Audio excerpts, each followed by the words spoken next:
guys! Welcome back to my channel. So for today's video, we'll be doing this makeup look. Kung gusto niyo makita how I did it, please keep on watching. Naririnig nyo naman siguro na umuulan. Rainy season na guys. And it is also a fact na makulimlim sa labas. As in, parang gabi na pero hapon pa lang. Makulimliman sa labas, kailangan hanggang labas lang yon. Ang makeup look natin, dapat glowy pa din. I was inspired by the box that Sephora sent me. They call this the Get the Glow box. And Diyos ko po, pagkalaki-laki ng box, o tingnan nyo naman. Pero wag ka, pag inopen mo yan, matutuwa kayo. Sabi ko, wait, may mga fairy lights. So dapat may switch to. Hinahanap ko, nandito siya sa step 1. And when you open, ayan, parang Pasko lang. Nag-glare, sorry, hindi nyo gaano makita. Yung parang kang bata talaga na nag-o-open. So this Get the Glow kit is consist of 4 boxes kasi yung Get the Glow nila is consist also of 4 steps para ma-achieve mo yung glow. For this tutorial, I'll be using lahat ng nasa loob nito and film ko siya ng pa-reverse. Ginawa ko muna yung tutorial kaya okay na itsura ko para okay naman ako haharap sa inyo. But if you wanna see the demo, here you go. Since we're going with that glowy look, we need all the lights in the right places and sometimes yung right places na yun meron tayong mga pores or uneven skin tone. What we need to do is to exfoliate. So I have this Arcona Cranberry Gommage. Yung ginawa ko lang earlier is to massage it to my face, neck, and décolleté area. So kailangan damp yung face para hindi ganun kagrabe yung friction. Still within the skincare category, I'm using the Sephora Luminizing Booster. This is mostly vitamin C. So apply daw 4 to 5 drops. Siguro sa akin 4 drops lang. Actually, pwede rin 5 dito na rin sa neck. And massage it. Nakaka-bright daw ng complexion si vitamin C. So, push natin to. Sabi sa packaging, you can also mix it sa mga regular na moisturizers. Pero nag-moisturize na ako kanina.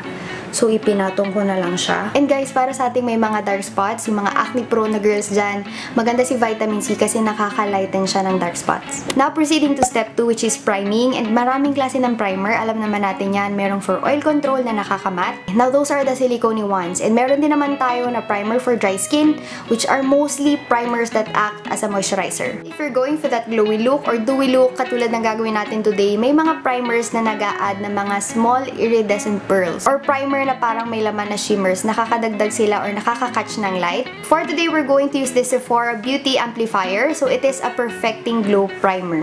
Pag na-squeeze mo lang siya na ganyan, mukha lang siyang kulay puti. Pero tingnan nyo guys, pagka blend ko na siya later, katulad na din siya ng skin tone ko. Ang maganda lang sa kanya, meron siyang pang-catch ng light. Tapos napansin ko, nakaka-blur out siya ng imperfections. Tingnan nyo pag natapos kong i-blend to. Diba? Hindi ko alam kung mayroon ba tong tint na nadadagdag kasi kulay puti lang siya na parang may beads. Ang ganda lang niya, nakaka-fresh. Tsaka hindi siya yung sobrang malagkit kasi pag na-blend mo na siya, alam mong meron siyang slight na tackiness. Konting-konti lang naman, pero yun yung parang makakapagpadikit doon sa foundation later. Parang ito pa lang guys, okay na ako kasi parang nakadagdag siya ng tint. Siguro pag natunaw yung parang mga beads doon sa formulation, yun yung nakakadagdag. Step 3 is perfecting your base. So we can do that with the use of a foundation. And for today, meron akong dalawang foundation na masasuggest. This is for dry skin and ito namang isa for oily combination. Pwede ka kasing mamili kung paano mo ma-achieve si glowy look. It's either you're going for that base na dewy talaga, or you're going for that matte base tapos saka ka nalang mag-a-add ng highlighter.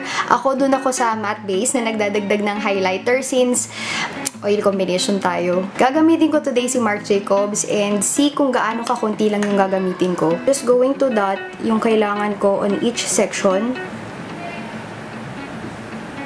That's it. And we're going to blend. Mas madali siyang i-blend guys since meron tayong ginamit na oil, facial oil sa ilalim.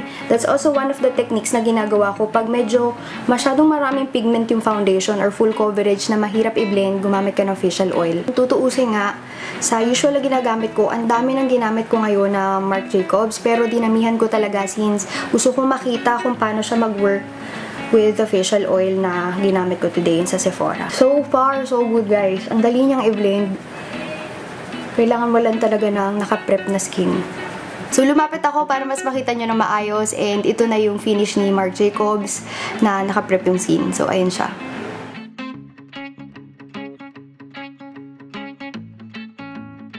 For For the last step, step 4, ito na yung paglalagay ng glow sa face. Since I've decided to put the glow dun lang sa mga places na gusto kong i-emphasize, pinaka last step siya. Now, I have 3 highlighters. So, iba-iba yung level ng pag-highlight nila. First thing I'm going to show you, ito yung pinaka-subtle yung pag-highlight. And this is the Dandelion Twinkle, yung release ni Benefit. Kung familiar kayo dun sa Dandelion blush ni Benefit, this is the counterpart na highlighter. I love that blush kasi sobrang light lang niya and parang hindi gaanong halata na naka-blush ka. Just like yung mga blushers ni Benefit na naka-box din. Now, kung yung una kong pinakita is a very subtle highlighter, the next one that I'm going to show you, ito yung pwede mong dalahin sa blinding level. This is from Becca, yung bago nilang highlighter. This is the Shimmering Perfector na pressed version in the shade Prismatic Amethyst. As you can see, naka-emboss na parang crystal. Unahin ko na sa cheekbones. I'm also going to put konti dito sa may malapit sa temples. Dito sa nose bridge and sa tip ng nose. Konti dito sa may chin. Keep it slow. Nakita nyo yun, guys?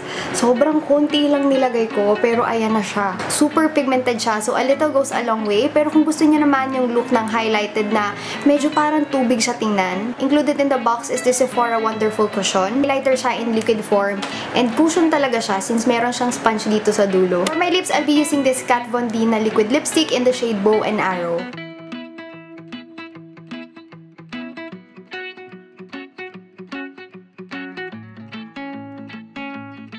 So that is it for this glowy makeup look. I hope you guys recreate these looks because when you create your own glowy look and tinag mo si Sephora at SephoraPH on Instagram, use the hashtag AllTheRightLights.